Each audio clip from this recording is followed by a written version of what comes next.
अहोई अष्टमी पूजा विधि। दीवार पर अहोई माता की तस्वीर बनाएं। रोली, चावल और दूध से पूजन करें। इसके बाद कलश में जल भरकर माताएं अहोई अष्टमी कथा का श्रवण करती हैं। अहोई माता को पूरी और किसी मिठाई का भी भोग लगाया जाता है।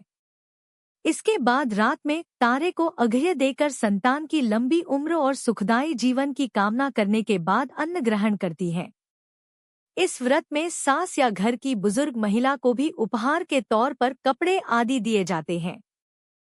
अहोई अष्टमी व्रत का प्राचीन काल में एक साहूकार था, जिसके 7 बेटे और 7 बहुएं थीं।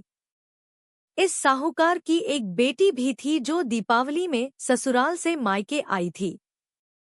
दीपावली पर घर को लीपने के लिए 7 बहुएं मिट्टी लाने जंगल में गई तो ननद भी उनके साथ चली गई।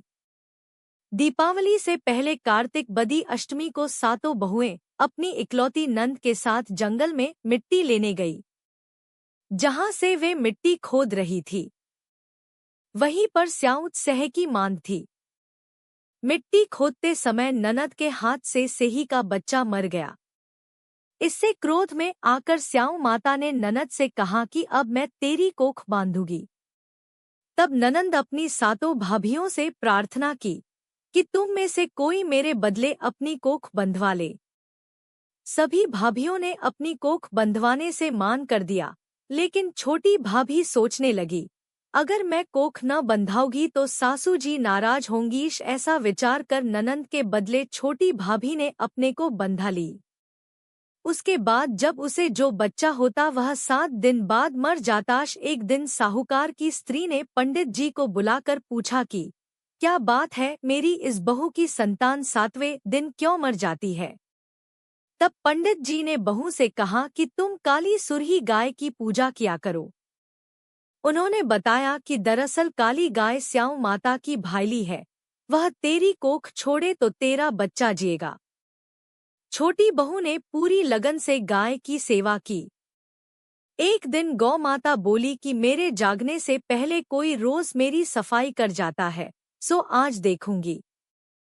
गौमाता खूब तड़के जागी तो क्या देखती है कि साहूकार के बेटे की बहू उसके नीचे सफाई आदि कर रही है। इससे गौ माता प्रसन्न हुई और बोला कि मैं तुझसे प्रसन्न हूँ, तुझे जो चाहिए वो मांग ले। तब साहूकार की बहू बोली कि स्याऊ माता तुम्हारी भाईली है और उन्होंने मेरी कोख बांध रखी है, उनसे मेरी कोख को खुलवा दो। गौमाता ने कहा अच्छा। तब गौमाता 7 समुद्र पार अपनी भाईली के पास उसको लेकर चली।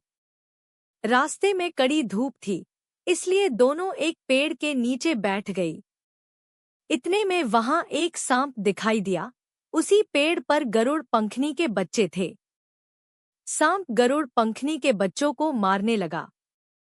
तब साहूकार की बहू ने सांप को मारकर ढाल के नीचे दबा दिया और बच्चों को बचा लिया।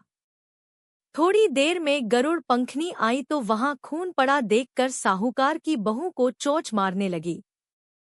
तब साहूकारनी बोली कि मैंने तेरे बच्चे को मारा नहीं, बल्कि सांप तेरे बच्चे को डसने आया था। मैंने तो तेरे बच्चों की रक्षा की है। इससे गरुड़ पंखनी प्रसन्न हुई और बोली कि मांग क्या मांगती है। वह बोली 7 समुद्र पार स्याऊ माता रहती है, मुझे तू उसके पास पहुंचा दे। तब गरुड़ पंखनी ने दोनों को अपनी पीठ पर बैठाकर स्याऊ माता के पास पहुंचा दिया। स्याऊ माता